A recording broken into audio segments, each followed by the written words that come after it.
Sa taong 2026, hawak na ng sangkatauhan ang kakayahang imapa ang bawat signal at i-stream ang bawat segundo. Pero may ilang mga frame pa rin na hindi nagtutugma. Paminsan-minsan, may bagong tuklas, bagong pahiwatig o bagong impormasyon na nagtutulak sa mga eksperto na balikan ang akala nilang alam na nila at panuurin habang unti-unti itong gumuho. Bilang 20, no, 1,700 at 98.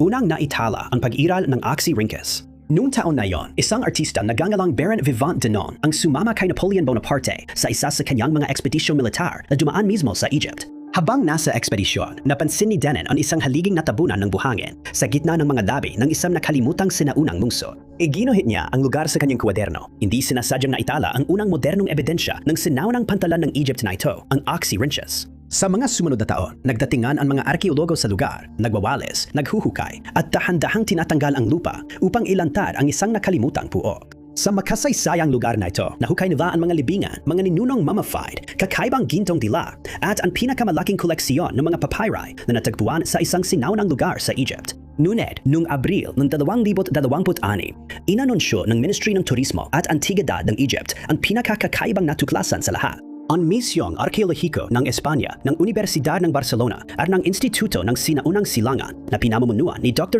Esther Milado at Dr. Mayton Mascord ay nakahukay ng isang sementeryo mula sa panahon ng Romano sa lugar na ito. Sa paghuhukay, natuklasan ang maraming mga mummy mula sa panahon ng Romano. Ang ilan ay binalot ang magagarang tela na may mga disenyo ng geometriko. 3 sa mga kabao ay may mga mummy na may gintong dila at ang ika-4 ay may dilang yari sa laton. Sa isa sa mga bangkay, inalis ng arkeologo ang isang kakaibang pakete na inilagay sa ibabaw ng tiyan. Sa una, inakala nila na ito ay katulad lang ng iba pang 20 pakete ng maingat na selyadong papyrus na natagpuan kasama ng mga kalapit na mummy. Ngunit nang basahin nila ang mga pahina nito, napagtanto nilang kakaiba ang libing na ito. Ang mga pahina ay isinara gamit ang luwad at mga selyo ng embalsamador na may nakaukit na mga hieroglipiko. Ang mga selyo ay inilaan lamang para sa mga mahahalagang dokumento tulad ng mga liham, testamento at kontrata na ginagamit bilang pananggalang laban sa pakikialam. Nang buksan ng mga eksperto ang papyrus, natuklasan nila sa halip na isang testamento o liham ay isang teksto mula sa ikalawang aklat ng Iliad ni Homer na naglalarawan ng pagsisimula ng paglala ng digmaang Troyano. Ang ikalawang bahagi ng Iliad ay tampok ang mapanlinlang na panaginip ni Zeus kay Agamemnon. Ang pagkabigo ni Agamemnon sa katapatan, si Odysseus na pumipigil sa isang pag-aaklas, at ang talaan ng mga barko. Ang huling bahaging ito na inilagay sa ibabaw ng tiyan ng bangkay, tinatakan sa isang mahalaga at misteryosong paraan.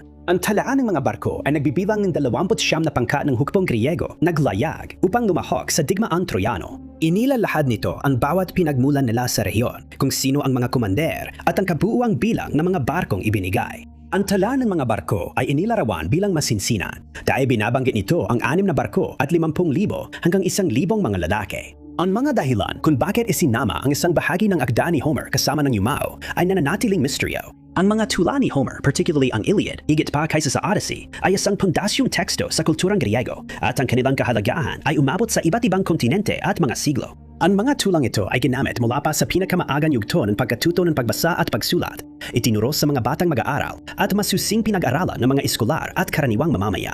Ang natuklasang ito ay nag-aanyaya sa mga historiador at arkeologo na mag-isip pa ng mas malalim. Dahil hindi nila maiwasan magtaka kung may iba pang maiaalok ang lungsod ng Oxy Rincus tungkol sa pamana at pagpapasa ng sinaunang panitikang Griego sa mundong ito.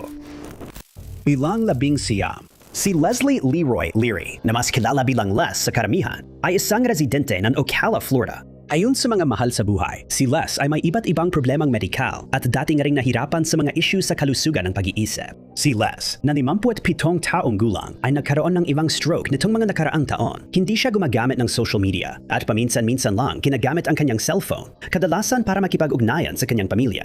Si Les ay isang mahalagang miyembro ng kanyang pamilya na labis na nababahala para sa kanyang kalagayan matapos siyang biglaan mawala na yung taon. Noong ika-25 ng Enero, siya huling nakita na umalis sa Advent Health Ocala alas 5:07 ng hapon. Sa oras na iyon, tumawag si Les sa kanyang pamilya, ngunit hindi alam kung ano ang kanilang napag-usapan o kung nabanggit niya na pauwi na siya. Pero alam na siya ay naglalakbay pa silangan palabas ng lungsod ng Ocala na tila papunta sa Ocala National Forest. Hindi tiyak kung nakapasok siya sa gubat o kung may hindi kilalang taong nagsakay sa kanya sa daan. Nakapagtataka, 3 araw matapos mawala si Les, ibang mga personnel niyang gamit ang natagpuan sa Lake County Sheriff's Office substation sa Astor, Florida. Walang tao sa substation nung oras na iyon at hindi rin gumagana ang security camera. Kaya hindi nakilala ng mga otoridad kung sino ang nag-iwan ng mga gamit doon at wala ring dagdag na pahiwatig na nakuha mula sa mga personal na gamit na nabawi. Kasama rito ang backpack ni Les, bitaka, cellphone at ilang iba pang hindi isiniwalat na mga gamit. Nakikiusap na ngayon ang mga otoridad sa sinumang naglakbay sa Highway 40 na nag-uugnay sa Ocala at Astor dahil naniniwala silang maaring nakisakay si Les papunta sa lugar. Itinuro ng mga mahal sa buhay na bagamat may pinagdadaanan si Les sa kalusugan ng pag-iisip, hindi siya mapanganib. Wala siyang dalang anumang ID sa ngayon at nasuri na ang mga ospital, kulungan at mga pasilidad para sa kalusugan ng pag-iisip sa lugar.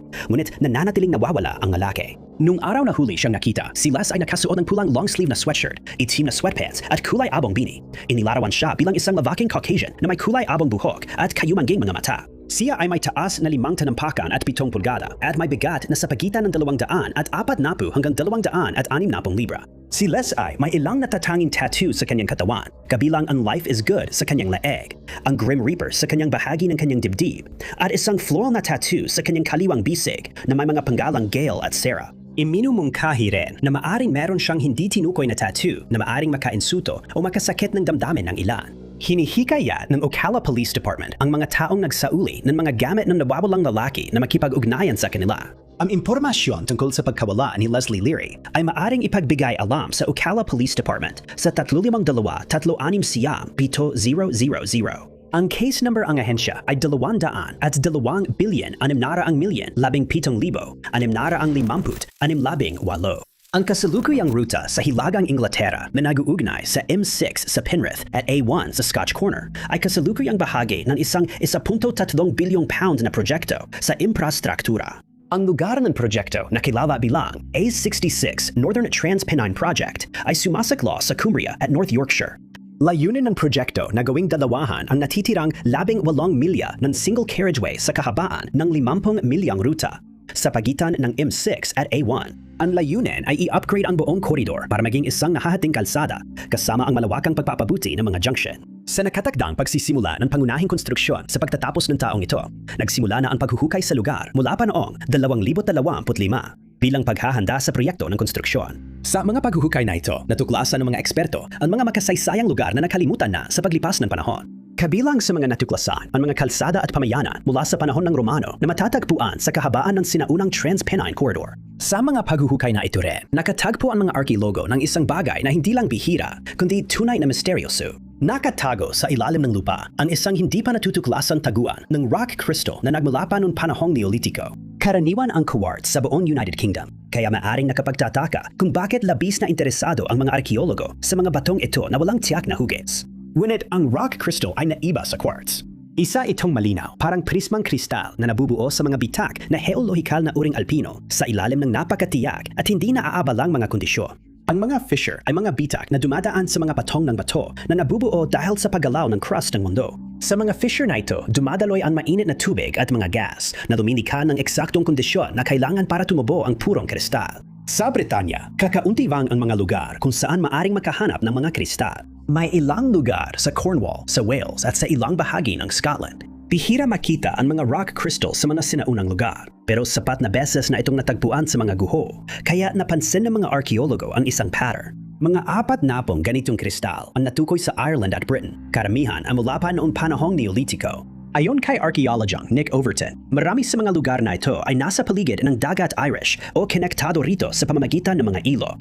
Ang mga ilog na ito ay nagsisilbing tagapamahagi na nagdadala ng mga materyales sa pagitan ng mga komunidad. Sa kaso ng sinaunang Trans-Pennine Corridor, napansin ng mga eksperto ang kakulangan ng mga likas na yaman sa paligid, na nagpapahiwatig na ang mga kristal ay naglakbay mula sa malayong lugar.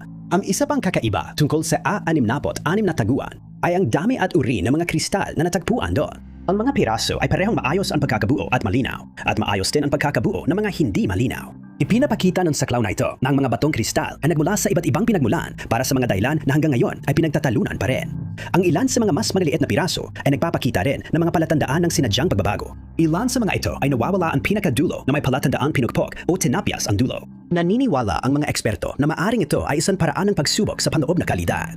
Ang ilan sa mga piraso na ito ay hindi na hinubo pa matapos tanggalin ang pinakaitaas na bahagi. Iminumungkahi ng mga arkeologo na maaring ito ay dahil sa mga depekto. Sa halip na itapon ang mga may depektong artipakto, pinanatili pa rin ito ng mga sinaunang tao at isinama sa natitirang kalipunan. Kahit ang mga mababang kalidad na halimbawa ay tila mahalaga pa rin itago. Ang dahilan kung bakit pinili ng mga sinaunang tao na kolektahin at itago ang mga kristal na bato ay patuloy pang pinag-aaralan. Ang mga pangunahing teorya ay nagpapahiwatig ng mga biswal o simbolikong katangian. Natagpuan ang kristal na bato sa ilan pang mga hukay at butas ng poste sa kahabaan ng ruta na nagpapahiwatig ng dami na hindi pa nakita noon. Sa iba pang mga Neolitikong lugar, natagpuan din ang ganitong mga materyales at tila kaugnay ng mga estrukturang gawa sa kahoy na konektado sa mga unang pamayanang magsasaka. Ngunit nananatiling hindi pa rin alam ang kanilang layunin. Walang malinaw na ebidensya ang mga arkeologo at historiador ng mga unang gusali ng pagsasaka sa bahaging ito ng Inglaterra. Si Nick Overton at ang kanyang mga kasamahan mula sa Universidad ng Cardiff at Konseho ng Herefordshire County ay natuklasan na ang mga kristal ay tinapyas sa paraang ginamit din sa natagpuang flint doon. Ngunit walang ebidensya na nagpapahiwatig na ginamit ang material bilang isang kasangkapan, dulo ng palaso o pangkayad. Kagiliw-giliw, natagpuan din ng mga eksperto ang isang garapon na gawa sa batong kristal bilang bahagi ng mas malaking koleksyon ng maraming artipakto na kilala bilang Viking Age hoard ng Scotland. Bakit pinili ng mga sinaunang lipunang ito na kolektahin ang mga bagay na ito at kung para saan sila ginamit ay nananatiling palaisipan at patuloy pa rin ang mga pag-aaral at investigasyon. Bilang 17. Si Candace Amber Kruger, isang babaeng katutubo mula sa Alaska, ay nagtungo sa Anchorage, Alaska upang bisitahin ang kanyang mga kamag-anak. Tubong anvik siya at nakatira sa lungsod ng Fairbanks sa Alaska. Ang 37 taong gulang ay hindi gumagamit ng social media at wala rin siyang telepono. Bukod dito, kaunti lang ang nalalaman tungkol kay Candace, gaya ng kung isa ba siyang ina, may partner o konektado sa anumang lokal na organisasyon. Ang susunod na impormasyon tungkol sa babaeng ito ay nalaman dahil sa isang nakalulungkot na pangyayari. Ika-26 ng Enero, 2026, umalis si Candace sa tirahan ng kanyang pamilya matapos sabihin sa kanila na siya ay maglalakad-lakad lang. Sinabi niya na papunta siya sa downtown, ngunit hindi ibinahagi ng kanyang pamilya kung ano ang gagawin niya roon o kung anong mga lugar ang maaring bisitahin niya. Basta't umalis lang siya na naglalakad nung araw na yon at mula noon ay hindi na siya nakita o nabalitaan pa. Huling nakita si Candace sa Midtown area ng Anchorage at maaring napunta siya kahit saan at posibleng may nagsakay sa kanya sa daan. Sabi ng kanyang pamilya, maaring bumalik siya sa Fairbanks pero hindi niya ugali na hindi ipaalam sa mga mahal niya sa buhay kung aalis siya. Walang palatandaan ayon sa mga taong dinalaw niya na si Candace ay uwi o pupunta sa ibang lugar maliban sa simpleng pagpunta sa downtown. Lubos na nag-aalala ang kanyang mga mahal sa buhay at humingi na sila ng tulong sa publiko para mahanap siya. Huling nakita si Candace na suot ang isang itim na winter jacket, isang kupas na itim na Carhartt coat, isang burgundy na hooded sweatshirt, hiking boots at salamin sa mata. Ayon sa mga kamag-anak, nang umalis siya, nakataas at nakatakip sa kanyang ulo ang hood ng kanyang burgundy na hooded sweatshirt. Ang nawawalang babae ay inilarawan bilang isang katutubong Alaskan na may itim na buhok at kayumanging mga mata. Siya ay may taas na 5 talampakan at 6 na pulgada at tinatayang may timbang na 157 na libra. Hindi tiyak kung gaano kakilala ni Candace ang lugar at dahil sa mapanganib na kalikasan ng Anchorage, mas lalong kailangan mahanap siya agad. Ang impormasyon tungkol sa nawawalang taong ito ay maaring ipagbigay-alang sa Anchorage Police Department sa numerong 07-240-0005. Ang numero ng kaso ng ahensiya ay 26-263,782. Bilang 16. Sa Belgian District in Saxony ay matatagpuan ang baryo ng Liberci, isang lugar na naging hindi inaasang tagpuan ng isang misteryong tila naipit sa panahon. Ilang araw na lang bago sirain ang isang 3,200 square meter na lugar dahil sa komersyal na paghuhukay ng graba, nagsagawa ng isang preventive excavation ang State Office of Archaeology sa Saxony. Ang emergency survey ay isinagawa upang maitala ang lugar bago pumasok ang mabibigat na makinarya, ngunit higit pa sa inaasahan ang natuklasan ng mga arkeologo. Mula huling bahagi ng 2025 hanggang Abril ng 2026, isang dedikadong grupo ng mga eksperto ang maingat na naghukay sa matabang Saxon Elbe Valley, nagtatrabaho ng may tiyaga at katumpakan sa bawat patong ng lupa. Araw-araw masusing sinala nila ang lupa at hindi nagtagal ay lumitaw ang mga unang palatandaan ng isang nakalimutang pamayanan mula sa lupa. Natuklasan ng mga naghuhukay ang malalaking bahay na gawa sa kahoy na poste at mga troso, mga bahay na hukay, mga kasangkapan sa paghahabi at ebidensya ng sunog. Ang mga natuklasan ay nagbigay ng malinaw na larawan ng pang-araw-araw na buhay sa sinaunang pamayanan ito. Sa ilalim ng mga bukirin ng Saxony, natuklasan ng mga arkeologo ang isang lihim na lugar kung saan minsang naglatag ng lana ang isang pamilya sa isang habihan. Nag-imbak ng butil at natulog sa tabi ng kanilang mga alagang baka sa mga bulwagan na sapat ang haba para magkasya ang isang modernong tennis court. Dito, maari silang manatiling mainit at ligtas sa mas malulupit na panahon. Sa maayos na napreserbang sinaunang pamayanang ito, natuklasan ng mga arkeologo ang mga kakaibang bagay, kabilang ang isang mahalagang maitim na butil na salamin na ginamit muli bilang pabigat ng sulira. Karaniwan, ang mga ganitong bead ay inilaan lamang para sa mga alahas ng may mataas na katayuan. Sa halip, ginamit ito bilang mahalagang bahagi ng isang sulira na nagsilbing pampabigat sa pag-ikot.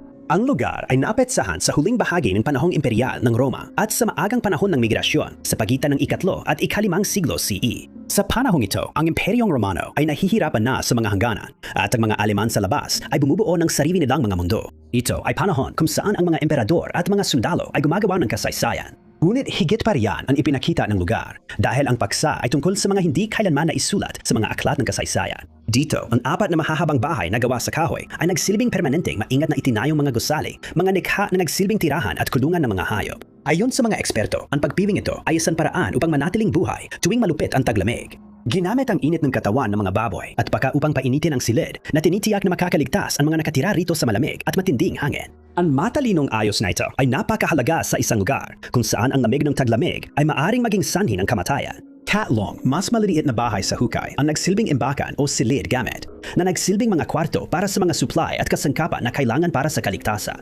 Ang pinaka-kamanghamanghang silid sa nakalimutang baryong ito ay yang may 30 pabigat na duwat para sa habihan, mabibigat na bato at mga lutong clay pendant na nagpapanatiling mahigpit sa mga sinulid sa habihan. Ang mga bagay na ito, ang pang-ikid ng sulira at ang natitirang hilaw na lana ay sapat na upang mabuo ang isang kumpletong paggawaan ng tela na nagpapahiwatig ng isang lugar kung saan ang paghahabi ay sentrong bahagi ng pang-araw-araw na buhay. Ang dami ng kagamitan ay nagpapahiwatig na ito ay hindi isang bahagi ng bahay lamang. Ito ay inayos ng may dedikasyon na nagpapahiwatig ng posibilidad na ang paggawaan ay nagsusupply hindi lang para sariling sambahayang nagpapatakbo nito. Kakaiba, ang pamayanan ay hindi rin nagsilbing libingan. Walang natagpo ang labi ng tao dito, kaya napapaisip ang mga arkeologo kung ano ang nangyari sa mga nanirahan dito at bakit iniwan ang sinaunang pamayanan ito. Ilang 15. Ang 55 taong gulang na residente ng Utah, si Russell Bertram ay mahalagang bahagi ng pamilyang Bertram. Isa siyang minamahal na kamag-anak na labis na hinahanap-hanap ng kanyang mga mahal sa buhay nang bigla siyang mawala ngayong taon na nagdulot ng matinding pag-aalala at tila walang katapusang paghahanap. Noon, ika-8 ng Mayo, 2026, sinasabing naglakbay si Russell sa Ivins, Utah, dumaan sa Old Highway 91, patungong kanluran, bandang, 8:00 ng umaga. Noong araw na yon, nakita sa kamera ang 1,975 green Ford Ranger Super Cab nang nawawalang lalaki na patungong kanluran palabas ng Ivins. Hindi pa nakukumpirma kung si Russell nga ang nagmamaneho ng sasakyan nang dumaan ito sa kamera o kung may pakay siya sa lugar na kanyang pinupuntahan.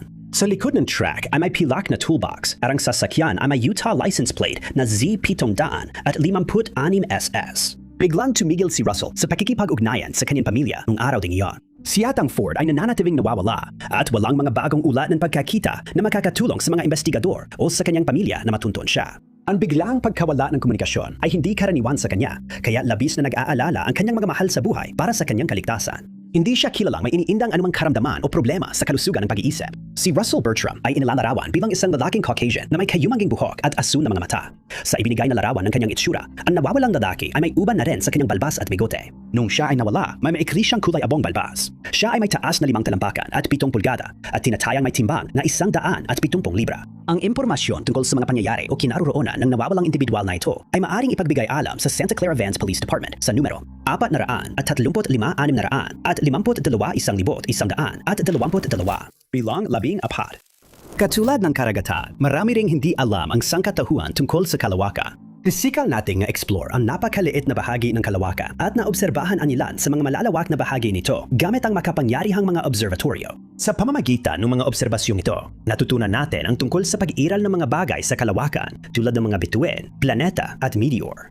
Bahagi ng pangkat na ito ang mga fireball, isang cosmikong phenomenon na kinikilala sa mas malalaking bato mula sa kalawakan na pumapasok sa atmosfera ng daigdig. Ang mga fireball na ito ay napakaliwanag ng mga meteor na mas maliwanag pa kaysa sa Venus. Binuo ang mga ito mula sa mga kometa o asteroid na naglalakbay sa kalawakan, ngunit naiiba sila sa karaniwang mga meteor dahil sa bilis ng kanilang paglalakbay. Ang malalaking bato na kadalasang kasinlaki ng bola ng basketball ay umiinit ng napakabilis kaya't nag-iwan sila ng bakas na naglalagablab na kulay sa kalangitan. Tumatama ito sa atmosfera ng daigdig sa matinding bilis na nasa pagitan ng 11 at 72 kilometro bawat segundo. Kaminsan-minsan, kung sapat na kalaki ang bulang apoy, maaari itong sumabog na may maliwanag na pagsiklab na dumilikha ng mga shockwave at sonic boom na kayang yumanig sa lupa. Ang mga bulang apoy ay isang napakakaraniwang pangyayari sa kalawakan na may ilang libo na nangyayari araw-araw. Gayunpaman, madalas na hindi napapansin ang mga maningning na paglitaw dahil sa mga kondisyon na kinakailangan para makita ang mga ito. Ang makakita ng isa ay nangangailangan ng madilim at malinaw na kalangitan sa tamang oras at tamang lugar. Mas nakikat ang mga ito sa mga lugar na hindi masyadong tinitirhan ng tao o sa ibabaw ng karagatan kung saan mababa ang polusyon sa ilaw. Bagamat bihira, maaring mangyari ang mga fireball kahit sa araw. Ngunit, noong 2026, umabot sa pinakamataas sa kasaysayan ang bilang ng pagkakakita sa mga bagay na ito sa kalangitan at sinusubukan ng mga eksperto na alamin kung bakit. Sa buwan ng Marso pa lang, napakataas ng bilang ng mga nakitang fireball kaya naitala ito bilang pambasag record at nag-iwan sa mga siyentipiko na naghahanap ng mga kasagutan. Pinaelawan ng mga makinang na meteor ang kalangitan ng Estados Unidos, Canada at iba pang mga lugar. Noong Marso, sa lawa ng Erie, nakita ang isang malaking tipak ng bato na humarurot sa kalangitan sa supersonic na bilis. Pagkatapos ay sumabog ito na may nakabibinging pagsabog. Apat pang mga fireball ang namataan sa Hilagang Amerika, kabilang ang isa sa Texas, 2 sa California, at ang ika-4 na dumaan sa Michigan. Bagamat wala sa mga bagay na iyon, ang nagdulot ng malaking pinsala sa lupa. Nagdulot naman ito ng takot sa daan-daan tao na nakasaksi nito. Hindi lang sa Amerika nakaapekto ang biglang pagdami ng mga fireball. Umabot din ang phenomenon na ito sa Europa, kung saan may isa pang nakita na dumaan sa Luxembourg at Germany. Sumabog ito bago makarating sa Ilog Rhine. Isang piraso ng bato mula sa fireball ang gumagsak sa lupa.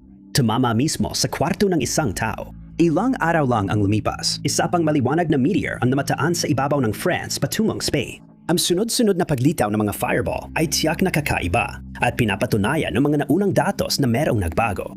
Sa isang pagsusuri ng datos ng American Meteor Society na pinamagatang, may nagbago ba sa near-Earth meteoroid environment? Iminumungkahi ng mga siyentipiko na ang unang quarter ng 2026 ay nagkaroon ng mas maraming malalaking fireball events kaysa sa ibang taon. Sa isang graphical na presentasyon, nagkaroon ng 70 kaganapan ang 2026 sa threshold na 25 ulat pataas. Habang ang 2028 hanggang 2025 ay may average na humigit kumulang 43 kaganapan sa parehong threshold. Ibig sabihin nito, ang 2026 ay nakaranas ng matinding pagtaas na 63%. Ang threshold na higit sa 50 ulat ay tumaas din sa 40 kaganapan na doble sa karaniwan. At sa threshold na higit sa 100 nananatili ang bilang sa 16 na kaganapan, doble ng karaniwan. Ipinapakita ng graph na ang mga fireball na kaganapan ay hindi tumataas o mababa kada taon, kundi paiba-iba lamang. Noong 2011, umabot sa 42 ang threshold na higit sa 25. Samantalang isang taon matapos nito, naging 36 at pagkatapos ay bumalik sa 53. Simula noong 2011, may isang bagay na nananatiling pareho. Ang threshold na higit sa 25 ay hindi lumampas ng 60. Ngunit sa 2026, umabot ito sa nakakagulat na 70. Hindi lang ang dalas ng mga meteor ang labis na nagpapalito sa mga siyentipiko. Ang laki ng mga fireball ay tila mas malaki rin kaysa karaniwan, sapat para makalusot ng malalim sa atmosfera at maglabas ng mga dagundong na hindi maipaliwanag. Maaring ang mga pangyayaring ito ang dahilan sa likod ng misteryosong malalakas na dagundong na naririnig sa iba't ibang bayan sa buong mundo. Habang iginigiyit ng mga siyentipiko na wala namang dapat ipag-alala sa pagdami ng mga fireball, inaamin din nila na merong malaking pagbabago at patuloy pa rin nating sinusubukan tuklasin kung bakit. Bilang 13. Ang kaso ni Javier Horde ay nagsimula 2 taon na ang nakalipas, noong 2024. Noong taong iyo, biglang tumigil ang dalagang babae sa pakikipag-ugnayan sa kanyang pamilya. Naging nag-aalala sila para sa kanyang kaligtasan at agad siyang inireport na nawawala sa Pearl Police Department. Nang siya ay mawala noong 2024, siya ay nasa hustong gula na kaya maaari siyang umalis ng kusa at tumigil sa pakikipag-ugnayan sa kahit kanino na gusto niya. Hindi alam kung ano ang mga pangyayari sa likod ng kanyang unang pagkawala. Ngunit sa nakalipas na 2 taon, nanatiling hindi ginagalaw ang kanyang kaso sa himpilan ng pulisya dahil walang nakita ang mga investigador na paraan o motibo ng masamang gawain. Sa kanilang pananaw, basta na lang iniwan ng babae ang kanyang pamilya. Noong unang bahagi ng 2026, nakatanggap ng bagong impormasyon ang pamilya ni Javier tungkol sa kaso.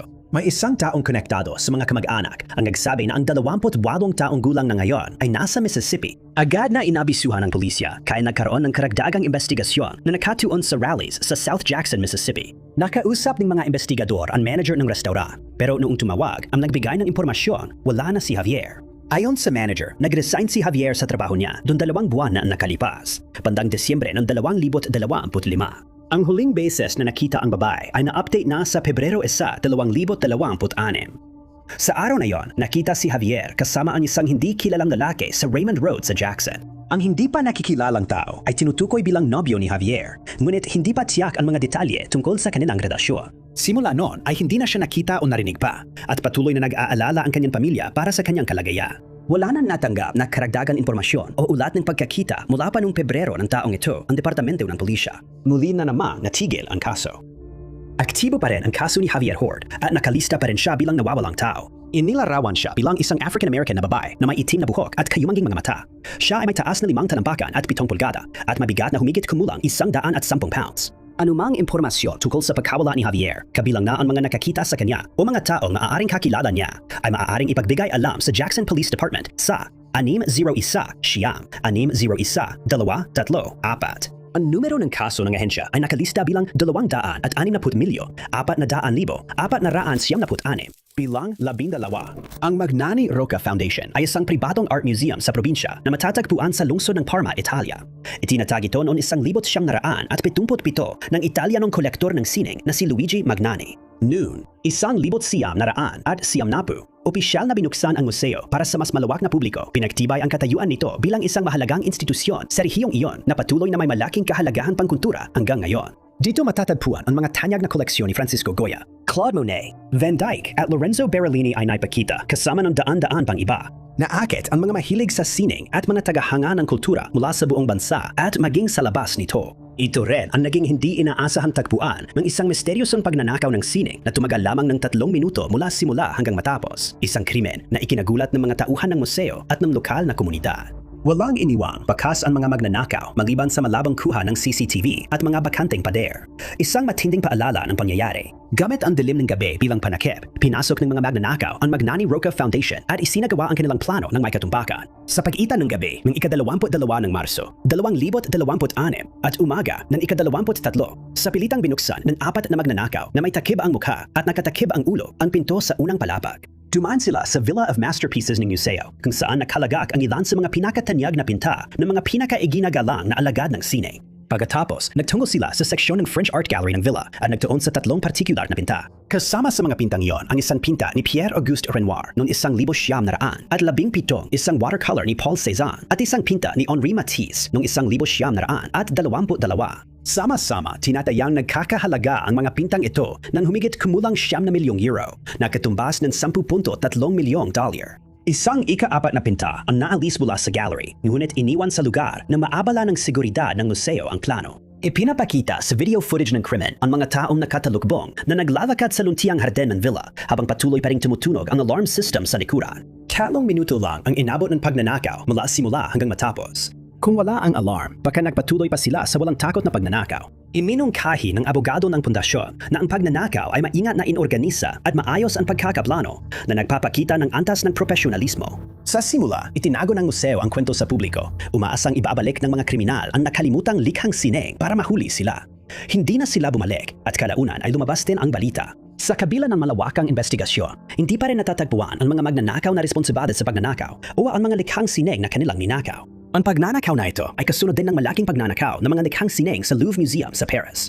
Ang pagnanakaw na iyon ay naganap noong Oktubre ng 2025 nang ang mga magnanakaw na nagkumaring mga construction worker ay pumasok sa gallery at tumangay ng mga alahas na nagkakahalaga ng $100 milyong.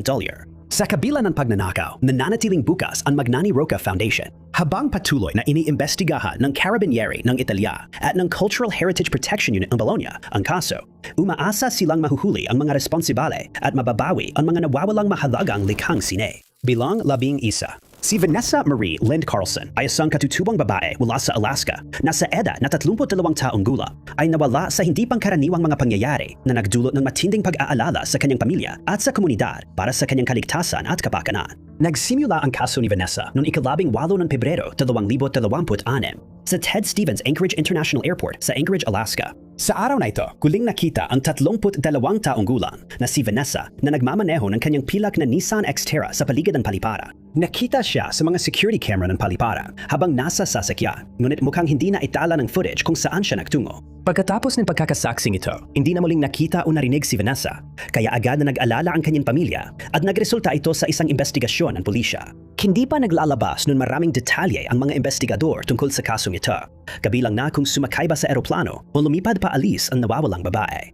Hindi pa nila inilalantad sa publiko kung may posibilidad ng pagdukot, may naganap na krimen o kung kusang loob siyang nawala. Kulang na kulang ang mga detalye sa kaso ni Vanessa, kaya lalong nahihirapan silang mahanap siya. Ang pulisya at departamento ang bumbero ang Paliparan ang Anchorage ay humihingi na ngayon ng tulong sa publiko para sa anumang impormasyon tungkol sa kinaroroonan ni Vanessa o mga posibleng ginawa niya sa Paliparan noong araw na iyon. Hindi pa tiyak kung natagpuan na ang pilak na Nissan Xterra na minamaneho ni Vanessa sa Ted Stevens Anchorage International Airport. Ang nawawalang tao ay inilalarawan bilang isang katutubong taga-Alaska na may itim na buhok at kayumangging mga mata.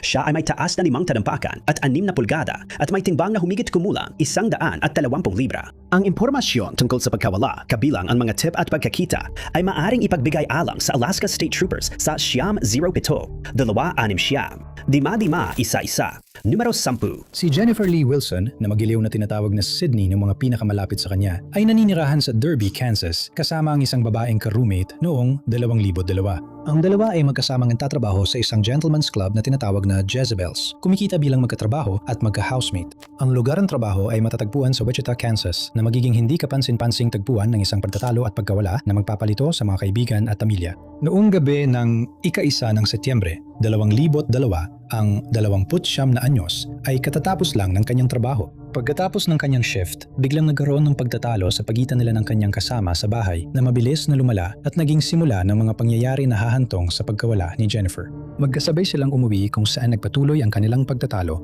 dala-dala pa rin ang tensyon at hindi pa nare-resolve ang alitan mula sa trabaho hanggang sa kanilang apartment. Dito sa paligid ng 143rd Street East at 63rd Street South sa Derby, Kansas, huling nakita si Jennifer. Ang kanyang kasama sa bahay ang huling nakakita sa kanya bago siya biglang umalis ng apartment at lumabas sa gabi. Maya-maya ng gabing iyon, bumalik siya ngunit natuklasan niyang wala na si Jennifer doon. Lahat ng kanyang mga gamit gayunpaman ay nanatili sa kanilang lugar, hindi nagalaw at naghihintay na para bang maaari siyang bumalik anumang sandali. Inireport na ina ni Jennifer ang kanyang pagkawala sa lokal na pulisya na nagpasimula ng mas malalim na investigasyon na hahantong sa ilang magkakaibang kwento. Ayon sa ulat, ang ka-roommate ni Jennifer ay nagbigay ng ilang magkakaibang bersyon ng mga nangyari. Sinabi niya na lumipat si Jennifer sa Kansas City at gumagawa ng mga withdrawal mula sa kanyang bank account. Dalawang magkaibang kwento rin ang lumabas tungkol kay Sydney. Wala sa mga pahayag na ito ang napatunayan ng mga investigador. Hindi pinangalan ang ka-roommate bilang suspect. Naniniwala ang mga otoridad na may foul play sa pagkawalaan niya. Inilarawan si Jennifer bilang isang Caucasian na babae na may pulang o auburn na buhok at asul na mga mata. Ang taas niya ay nasa pagitan ng 5 talampakan at 5 pulgada hanggang 5 talampakan at 9 na pulgada. Noong nawala siya, tinatayang nasa 5 libra ang timbang niya. Sinasabing may ilang peklat si Jennifer, kabilang ang isa sa kanyang likod malapit sa baywang, isa sa ilalim ng kanyang baba, at isa sa likod mula sa pagtanggal ng nunal. Nagsusuot siya ng contact lens at ang sukat ng kanyang sapatos ay 7.5. Kilala si Jennifer na nagsusuot ng gintong sing-sing sa kanyang kaliwang hintuturo at isa pa sa kanyang kanang palasingsingan. Hindi alam kung anong suot niya nung siya ay nawala, ngunit karaniwan niyang suot ay mga sweatshirt at baseball cap. Ang impormasyon tungkol sa kasong ito ng nawawalang tao ay maaaring iparating sa tanggapan ng sheriff ng Sedgwick County sa 316-660-5300. Maaaring magsumite rin ng mga anonymous na tip online sa FBI. Ang case number ang ahensya ay nakalista bilang 04S 3277 Siam. Si Daniel Harold Mutchler ay isang binatilyo pa lamang nang siya ay sumabak sa digmaan. Sa edad na 17 taon lamang, sumali siya sa United States Marines at naglingkod sa unahan ng labanan noong digmaan sa Vietnam. Ang karanasan ng pagiging napakabata at pagharap sa labanan ay tuluyang nagbago sa kanya. Pagbalik niya sa lungsod ng Saginaw, Michigan noong 1970, ikinuwento ni Daniel ang mga kasindak-sindak na bagay na naranasan niya sa digmaan. Hindi na siya naging katulad ng dati pagkatapos noon ayon sa kanyang pamilya. Noong araw ng Pasko sa Algeria, Michigan sila nagpaalam sa isa't isa, hindi alam na maaaring iyon na ang huli nilang pagkikita. Hindi na bago para sa 31 taong gulang na may palayaw na Spider-Man na mawalan ng komunikasyon sa kanyang pamilya. Alam nila na siya ay dumaranas ng mga suliranin sa pag-iisip at madalas siyang lumalayo sa mga tao. Gayunpaman noong Pebrero, 1982, napansin nilang hindi kinuha ni Daniel ang kanyang disability check at agad silang nag-alala. Umaasa siya sa checking ito para mabuhay at pinaniniwala ang ito lang ang kanyang pinagkukunan ng kita noon. Agad siyang inireport ng kanyang pamilya bilang nawawala sa lokal na pulisya, ngunit walang detalyeng inilabas tungkol sa investigasyon sa pagkawala ng veterano. Ang opisyal na petsa ng pagkawala ni Daniel ay nakalista bilang ika-1 ng Pebrero 1982 kahit na hindi tsak ang eksaktong petsa ng huling pakikipag-ugnayan. Ayon sa mga mahal niya sa buhay, particular sa kanyang kapatid na si Charlotte Hardy, si Daniel ay palabiro, palakaibigan, maalaga at mapagmahal, mga katangiang nawala dahil sa digmaan. Ayon sa kanya, hinanap ng pamilya ang buong Saginaw, ngunit wala silang natagpuang bakas ng nawawalang lalaki. Sa kanyang paglisan, walang iniwang bakas si Daniel, walang sulat, walang paliwanag, at maraming tanong na hindi nasagot. Noong nawala siya, mahaba ang over na buhok ni Daniel, may makapal na balbas at kayumanggi ang mga mata. Siya ay 6 na talampakan at 2 pulgada ang taas at may timbang na humigit kumulang 200 libra. May tattoo siya sa kanyang kanang bisig na nakasulat ang Marine Corps number 240376. Ang impormasyon tungkol sa kinaroroonan ng nawawalang lalaking ito ay maaaring ipagbigay alam sa Saginaw Police Department sa numerong 987,700,1,255. Ang case number ng ahensya ay nakalista bilang 262, 382. Numero 8. Sa edad na 16 na taong gulang, si Judith Ramona Veloz ay umalis sa bahay nila sa Bronx at lumipat sa Edgewater, New Jersey. Kahit bata pa siya, naka-adjust siya sa bagong kapaligiran at nagtrabaho para suportahan ang sarili niya. May trabaho siya sa kanlurang bahagi ng Manhattan at regular na nagbibiyahe mula New Jersey papuntang New York para gampanan ang kanyang mga responsibilidad. 3 taon ang lumipas noong 1973 sa edad na 19, nanganak siya ng isang anak na babae habang nakatira sa isang bahay sa River Road. Sa parehong taon ding yon, si Judith ang naging paksa ng isang hindi may paliwanag na kaso na nagdulot ng pag-aalala sa komunidad. Ang mga pangyayaring naganap noong 1973 ay magbabago sa kanyang buhay at sa buhay ng mga tao sa paligid niya. Sa taong yon, ang batang ina ay nawala. Huli siyang nakita sa lugar ng ika-30 Street sa pagitan ng ika-10 at ika-11 Avenue sa Manhattan, New York noong ika-3 ng Marso, 1973. Hindi na siya muling umuwi at hindi na rin nakipag-ugnayan kaninuman. Wala nang nakabalita mula sa kanya mula noon dahil walang bakas at walang palatandaan kung ano ang nangyari. Natigil ang kaso at pansamantalang nalibing ang pangalan ni Judith sa libo-libong iba pa. Gayunpaman, noong 2022, muling lumitaw ang kanyang kaso nang i-upload ng Gilgo Beach Homicide Investigation Task Force ang profile ni Judith sa database ng NamUs. Ang pasya nito ay ginawa matapos malaman ng mga investigador na si Rex Hoyerman na responsabali sa pagkamatay ng 3 babae sa kaso ng Gilgo Beach ay nakilala ang ilan sa kanyang mga biktima sa lungsod ng New York. Hindi kinumpirma ng mga otoridad kung naniniwala silang biktima siya ng krimeng ito at wala ring pinangalan ng persons of interest o suspect sa pagkawala ni Judith. Ang mga pangyayari sa paligid ng kanyang kaso ay nananatiling hindi alam at ito ay ikinlasipika bilang nasa panganib at nawawala. Si Judith Veloz ay inilalarawan bilang isang babaeng Hispanic na may natural na kayumangging buhok at hazel na mga mata. Noong panahon ng kanyang pagkawala, ang kanyang buhok ay pinakulayan ng bleached blonde. Siya ay may taas na 5 talampakan at 4 na pulgada at tinatayang may timbang na 110 pounds noon. Sinasabing may tattoo siya sa kanyang kanang hita ng isang babaeng nakasandal sa isang poste ng ilaw. Kilala siyang gumamit ng alias na Aries Jones noong panahon ng kanyang pagkawala. Si Judith ay magiging 52 taong gulang ngayong taon.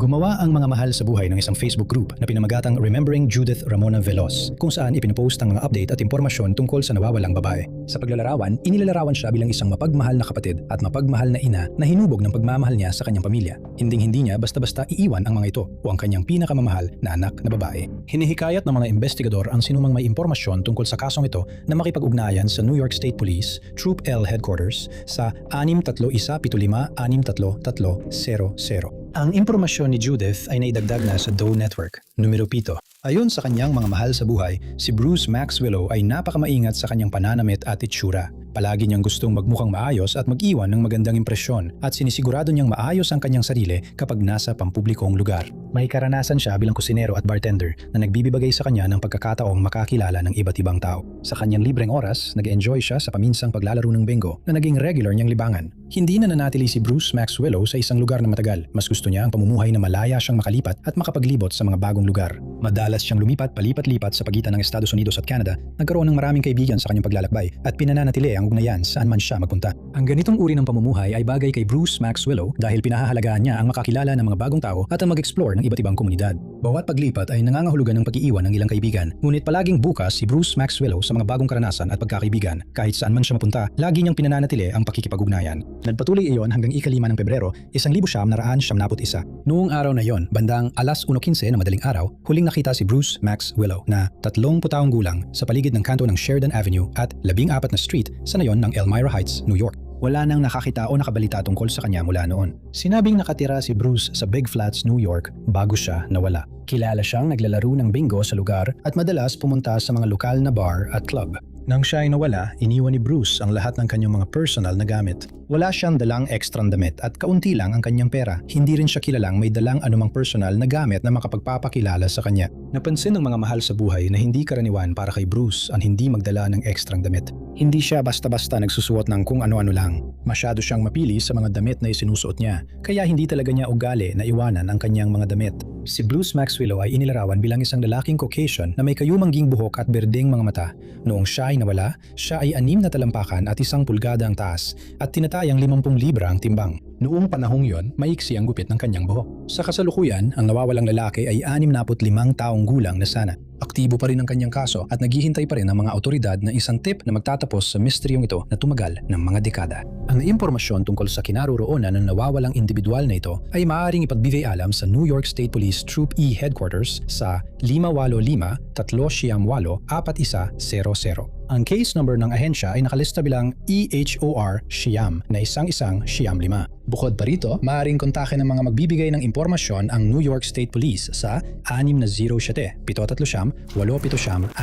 Numero 6. Si Jerry Francis Yell, 54 na taong gulang, ay dating residente ng Hopkins, Montana at noong 1974 siya ay naninirahan sa Oklahoma City, Oklahoma. Kaunti lang ang nalalaman tungkol sa kanyang personal na buhay o kasaysayan. Nagsimumula ang kanyang kwento noong 14 niyang Setyembre, 1974 nang umalis siya sa Oklahoma City upang bisitahin ang kanyang tiyahin sa Ardmore, Oklahoma. Habang bumibisita sa kanyang tiyahin, sinabi ni Jerry na gusto niyang ayusin ang isang storage facility sa Lone Grove. Umalis siya sa bahay ng kanyang tiyahin, nagtungo sa storage facility at pagkatapos ay nagpasya siyang makipagkita sa isang kaibigan na nakatira rin sa Ardmore. Sinabi niya sa kanyang kaibigan na balak niyang bumalik sa storage unit sa Lone Grove para ayusin ang ilang mga bagay. Pagkatapos noon, balak niyang umuwi na. Si Jerry, gayunpaman, ay hindi na muling makakauwi. Pag-alis niya sa bahay ng kanyang kaibigan noong araw na yon, wala nang nakakita sa kanya o nakarinig ng anumang balita mula sa kanya simula noon. Ilang araw matapos siyang iulat na nawawala, natagpuan ng sasakyan ng babae. Nagmamaneho siya ng puting, 1989 Lincoln Mark 6 na natagpuan na inabandona sa parking lot ng Walmart sa North Commerce Street sa Ardmore.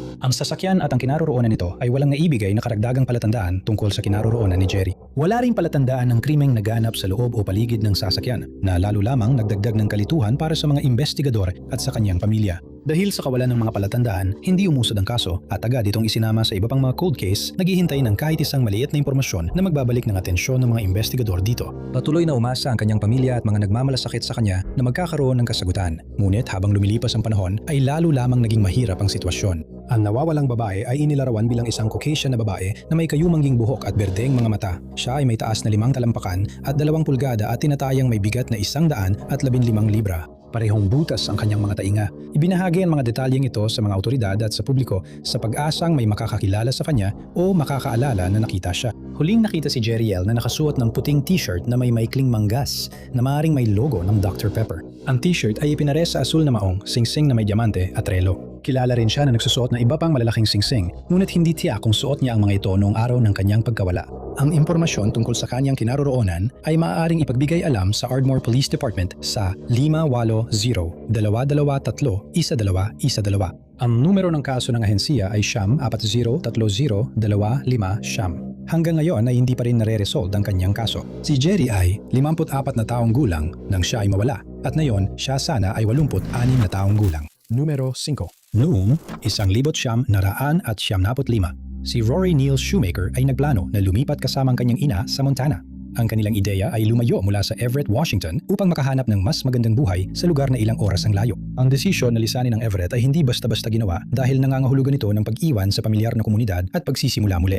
Pagsapit ng unang araw ng Setyembre ng taong yon, ang 34 na taong gulang ay nakaempake na at handa na para sa malaking paglipat. Inayos niya ang kanyang mga gamit at ginawa ang lahat ng kinakailangang paghahanda upang masiguro ang maayos na paglipat para sa kanya at sa kanyang ina. Ngunit pinili niyang manatili ng isang gabi pa upang magpaalam sa kanyang mga kaibigan bago lumipat. Nais niyang maglaan ng dagdag na oras sa mga taong mahalaga sa kanya. Noong araw na yon, huling nakita siya na umaalis mula sa bahay ng kanyang mga magulang sa Everett bago siya pumunta upang makipagkita sa kanyang mga kaibigan. Balak niyang magbahagi ng isang huling alaala kasama nila bago magsimula ng bagong yugto sa ibang estado. Ngunit ang gabing yon, ang huling pagkakataon na nakita siya ng kahit sino. Nagkasundo silang lahat na magkita-kita sa Red Bridge Campground na matatagpuan sa silangan ng Granite Falls sa Mount Baker, Snoqualmie National Forest. Sumakay siya sa kanyang puting 2 pintong 1,970 Datsun 210 na may plaka ng Washington na 205 AKX. May mga sira ang sasakyan, kabilang na ang UP sa kaliwang harapang bahagi at basag na parang sapot ng gagamba sa windshield. Isa sa mga upuan ay may itim at puting checkered na disenyo.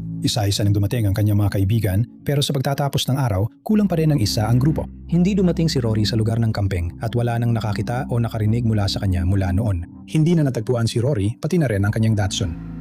Ayon sa mga mahal niya sa buhay, hindi niya ugali ang bigla na lang mawala ng walang paalam. Kahit pa siya ay umaalis para sa mahahabang paglalakbay, palagi siyang nakakahanap ng paraan para makausap ang kanyang pamilya. Inilarawan si Rory bilang isang lalaking Caucasian na may kayumangging buhok at berdeng mga mata. Siya ay may taas na 5 talampakan at 8 pulgada at tinatayang may bigat na 40 libra. Huling nakita umano siya na nakasuot ng maikling manggas na kulay abong damit, asul na maong, itim na sapatos na pang-tennis at pulang sombrero na pang-baseball. Ang impormasyon tungkol sa kanyang kinaroroonan o mga pangyayari sa likod ng kanyang pagkawala ay maaaring ipagbigay alam sa tanggapan ng Sheriff ng Snohomish County sa 425-388-383. Ang numero ng kaso ng ahensya ay nakalista bilang 9515-5515-757 bilang 4. Noong 1978, si Whitney Patrice Reddick ay nakatira kasama ang isang ka-roommate sa Stone Mountain, Georgia. Noong panahong yon, nagtatrabaho siya bilang office assistant sa Harry Normal Realtors sa Buckhead. Nanggangarap siyang maging isang aktres. Inilarawan siya ng kanyang mga mahal sa buhay bilang isang napaka-maaasahan at responsableng tao na hinding-hindi aalis nang hindi nagpapaalam. Ngunit ito ang nangyari noong huling bahagi ng Abril 1978.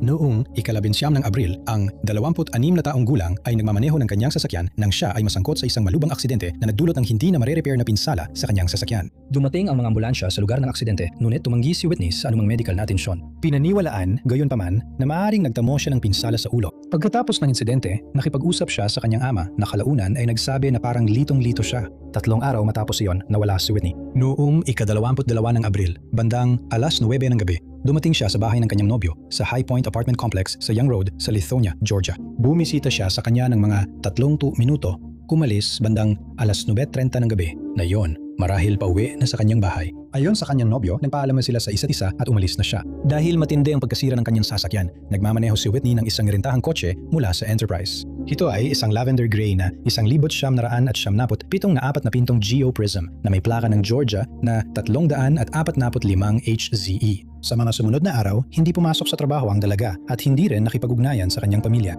Ang biglaang pagkawala ng komunikasyon ay hindi karaniwan sa kanya dahil kilala si Whitney bilang maaasahan at responsabale. Laging nakikipag-ugnayan sa kanyang mga mahal sa buhay at hindi kailanman lumiliban sa trabaho ng walang paliwanag. Opisyal na inyulat na nawawala si Whitney sa lokal na himpilan ng pulisya dahilan upang agad magsagawa ng investigasyon. Agad na nagsimula ang mga otoridad sa kanilang paghahanap, kinukuha ang mga pahayag ng mga pinakamalapit kay Whitney at sinusubukang buuin ang kanyang mga huling kilalang galaw. Sa investigasyong ito, nalaman ng mga otoridad na nasangkot si Whitney sa isang aksidente sa sasakyan ilang araw bago siya mawala. Tumanggi siyang magpagamot at naniniwala ang kanyang ama na nagtamo siya ng pinsala sa ulo at tilalitong-lito. Nabahala ang mga otoridad na maaring nalito si Whitney at napasok niya ang mga hindi markadong hangganan. Sa investigasyon, walang natagpuang ebidensya ng foul play. Walang tinukoy na person of interest o suspect sa kaso. Hindi pa rin natatagpuan si Whitney o ang Geo Prism. Inilarawan siya bilang isang babaeng African-American na may itim na buhok at kayumangging mga mata. Siya ay may taas na 5 talampakan at 2 pulgada at tinatayang may bigat na 120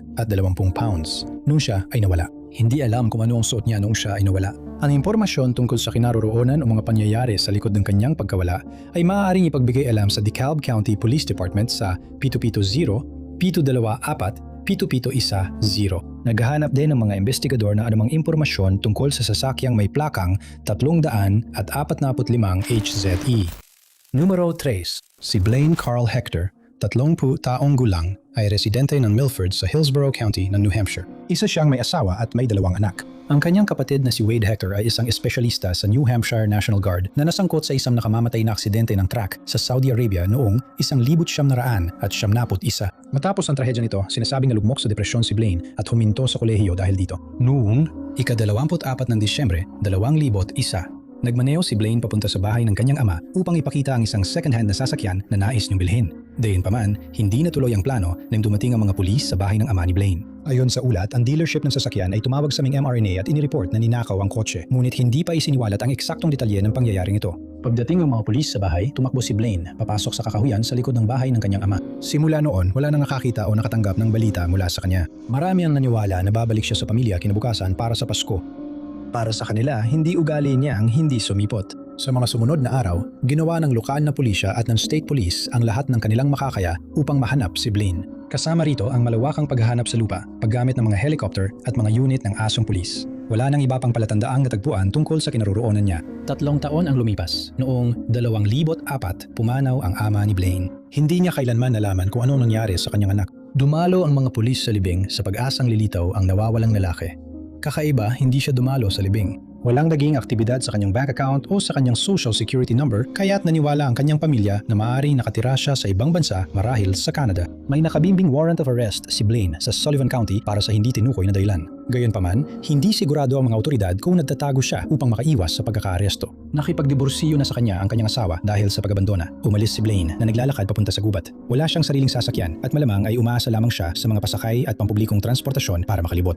Ang nawawalang lalaki ay inilarawan bilang isang puting lalaki na may kayumangging buhok at kayumangging mga mata. Siya ay 6 na talampakan at 2 pulgada ang taas at tinatayang may timbang na 170 libra noong panahong yon. May peklat siya sa kanyang tiyan at may nunal sa kaliwang hita. Huli siyang nakita na suot ang isang itim na overcoat na pang-militar, berdeng sombrero at mga bota. Ang impormasyon tungkol sa kinaroroonan ni Blaine Hector ay maaaring ipabigay alam sa Cornish Police Department sa 603-543-0535 o sa New Hampshire State Police sa 603-223-3856. Pangalawa, ipinanganak noong ika-12 ng Hulyo, 1977, si Brandy Nicole Wilson ay residente ng Colfax, Indiana. Noon, 2002, ang 24 na anyos ay nakatira kasama ang kanyang asawa na si Kenneth Wilson at ang kanilang 2 anak na lalaki sa rural na bahagi ng Colfax. Siya ay empleyado sa Donaldson Company sa Frankfort, Indiana, nagtatrabaho ng iba't ibang shift para sa kumpanya. Bago sila ay kinasal, si Kenneth ay nagsilbi ng 10 taong pagkakakulong matapos siyang kasuhan sa nakamamatay na pagnanakaw ng isang matandang biktima.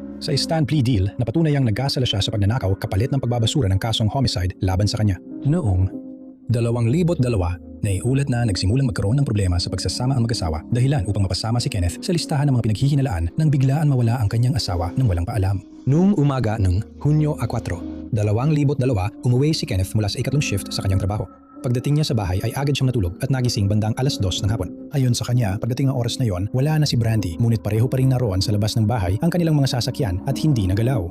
Nawala rin mula sa bahay sa West CR 600 South ang $420 na pera na napansin ni Kenneth na bahagi ng kanilang pondo para sa emergency. Iniwan naman ang pitaka ni Brandy at ang kanyang mga singsing sa kasal. Dapat sana ay papasok siya sa Donaldson plant ng 4:00 ng hapon nung araw na yon, ngunit hindi siya dumating. 4 sa mga katrabaho ni Brandy ay natural na nag-alala at inireport siyang nawawala sa parehong araw. Ayon sa ulat, sinabi umano ng nawawalang babae sa kanyang mga katrabaho na may problema sila ng kanyang asawa sa kanilang pagsasama at kung may mangyari man sa kanya, maaaring ang asawa niya ang may kagagawan nito. Nagantay pa si Kenneth hanggang sa sumunod na araw bago niya kontakin ng mga otoridad para i-report ang pagkawala. Ipinaliwanag niya na tinawagan muna niya ang ilan sa mga kaibigan ni Brandy para alamin kung may nakakaalam sa kanila kung nasaan siya. Malakas ang paniniwala ng ina ni Brandy na si Pam na hindi kailanman kusang mawawala ang kanyang anak. Hindi niya basta-basta iiwan ang kanyang mga anak. Noong panahong yon, nakatira ang 2 bata sa mga magulang ni Kenneth habang inaayos ng mag-asawa ang kanilang mga problema. Pinatibay pa ang hinala na hindi kusang pagkawala ang nangyari dahil wala namang dinalang kahit ano ang nawawalang babae, kabilang na ang mga damit o sasakyan, kaya nagtataka ang mga investigador kung paano siya umalis. Wala sa mga kapitbahay ang nakakita sa kanya na sumakay sa kotse kasama ang kahit sino at hindi rin siya nakita na naglalakad sa paligid. In-interview ng mga detektibo si Kenneth, pati na rin ang mga kaibigan at katrabaho. Walang naibigay na anumang pahiwatig ang asawa na makakatulong sa investigasyon at sinabi ng mga kaibigan na hindi nila iniisip na aalis siya ng kusa pero hindi rin nila mahulaan kung ano ang nangyari sa kanya. Isa sa kanila ang nagsabing nag-lunch sila ni Brandy isang linggo bago ito mawala at napansin niyang parang kinakabahan at balisa si Brandy habang kumakain sila. Sa simula, inakala ng mga investigador na basta na lang umalis si Brandy sa kanilang bahay nang hindi nagsasabi sa kanyang asawa, pero habang lumilipas ang panahon, nagsimula silang magduda kung may kagagawa ng iba sa pagkawala niya.